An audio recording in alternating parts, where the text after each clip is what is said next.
श्रावण मास पई धवलेश्वर पीठ में प्रस्तुति बैठक। श्रावण मासर काउडी यात्रा पई आठगड़ प्रशासन और देवतर पक्षर पीठ में काउडियांकर सुविधा पई प्रस्तुति बैठक अनुष्ठित हो जाइछि। आठगड़ तहसिलदार क्षेत्र मोहन स्वाई अध्यक्षतार अनुष्ठित यह बैठक में किभଳି काउडी भक्त माने शांति श्रृंखलार सहित बाबा धवलेश्वर पीठ में चल लगी करें से नहीं आलोचना करा जायथिला। सुरक्षा दृष्टि पुलिस प्रशासन और श्रृंखलित दर्शन पर ब्यारिकेड्र सुविधा करा नहीं आलोचना करा जायथिला। चलित वर्ष काउडिया भक्त माने प्लास्टिक कलश और पॉलिथिन आनिबा पई बारण करा जायछि। 5टी पाली रे बाबा धवलेश्वर पीठ में जल लगी करें काउडिया एने सेवायत और देवोत्तर विभाग पक्षर सूचना दि जाइछि। स्वास्थ्य पानीय जल भक्त मानक शांति श्रृंखलार सहित यातायात पई बैठक में गुरुत्वारोप करा जायथिला।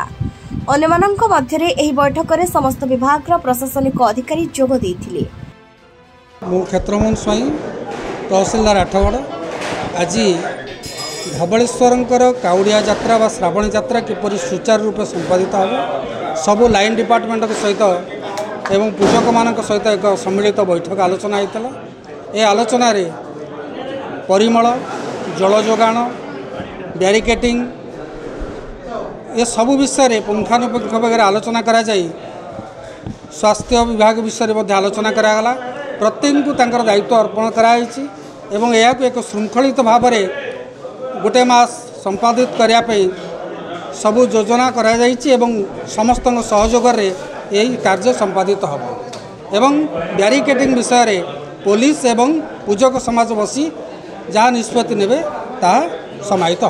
पूजक समाजर संपादक नरेंद्र कुमार पंडा काउडी मानक आज प्रस्तुति बैठक यही है काउडी माने धवलेश्वर पाखु जी आसवे आमर काउडी भार नदी सेपटे रहिबो एवं आमर माटी घड़ी सब पानी आनिबे केही आमर प्लास्टिक आनिबे नहीं।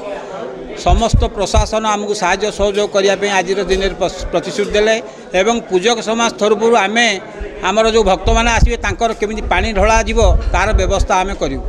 बाबा धवलेश्वर पूजक श्री कीर्तिकंठपत्री देखिए चलित वर्ष श्रावण मास 2024 मसीहा ए वर्ष 5टी पाली प्रतिपदारू आरंभ पूर्णिमार शेष ये जुलाई मास 22, 29, 2टी पाली अगस्ट मासर 5 तारिख 12 तारिख 19 तारिख निश्चिंत कह गले ये बाबा धवलेश्वर पीठ काउडिया भक्त मान अन्य दर्शन निमंते जो भक्त मैंने आसवे चलचंचल उठिब कहीं 27 वर्ष पर ये जो 5टी पाली पड़ुची प्रतिपदा और पूर्णिमा तेणु आज जो सभा अनुष्ठित होता प्रत्येक विभागर पदाधिकारी आसते समस्त को जी जहाँ व्यवस्था करने आमर तहसिलदार महोदय ये मीटिंग रे सभापतित्व करी समस्त को दायित्व देले जी जो दायित्व निर्वाह करने दायित्व देले एवं सुरक्षा में जो पुलिस भाई मैंने काउडिया भक्त मैंने केमी शांति श्रृंखला धाड़ी बांधि दर्शन करेंगे पाइकेरा पटु कंक्रीट सेतु दे बाबा धवलेश्वर पीठ को जो कलसी घड़ी में पानी ढालियापाई बाबा का मस्तक श्रावण मास ये